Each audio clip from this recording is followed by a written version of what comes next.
Hi there, folks. Welcome back to Rich Reviews of my latest film for you guys here now. This is called The Desperate Hour.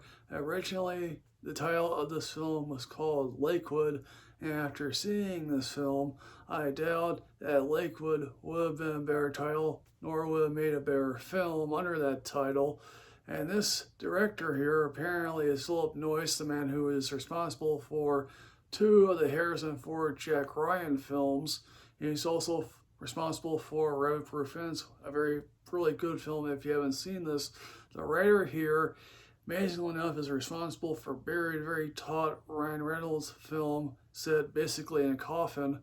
And sadly, he also wrote Greenland last year, which is like less said about that film, the better. What is amazing here is that this premiered at TIFF last year. I don't know the reception that I got, but clearly the reception of this film is not all that great to begin with. Now, what is saying to me here is that two of the distributors, one of whom happens to be Vertical Entertainment, a distributor known to sniff out dogs, and trust me, boy, do they have a lot of dogs on their resume, although on occasion they are able to sniff out a reasonably decent movie.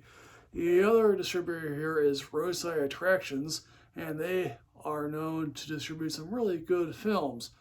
What brought these two distributors together for this particular film, I have no clue.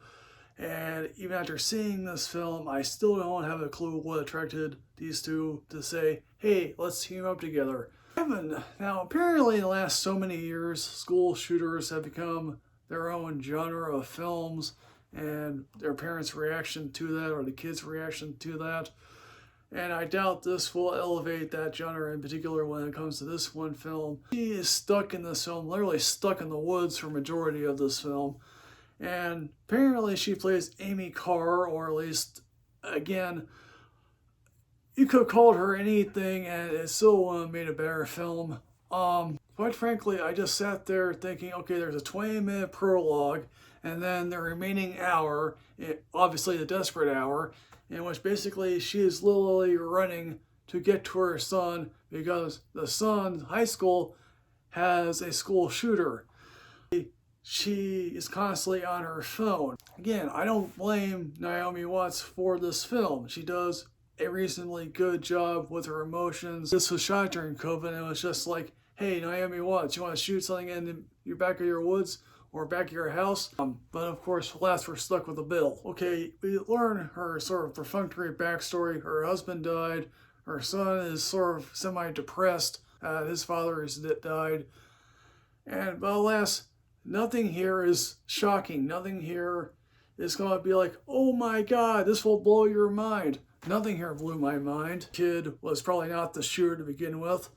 I guess the only reasonably interesting thing is that, okay, again, the people that she contacts are basically her son's friend at a high school, the auto mechanic that apparently has her car. Apparently also she's in contact with a, police detective and the, receptionist at the 911 operating center, which I don't know if you can actually do that, but apparently do it in this film that you're constantly in contact with that one particular person. I should apparently meet more people at the 911 center immediately. So in the end, folks, what I'm going to say about The Desperate Hour, I'm weirdly enough going to give this a Netflix ranking.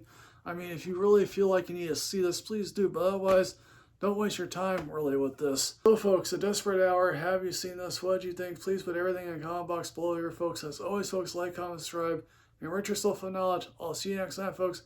Yes, hooray.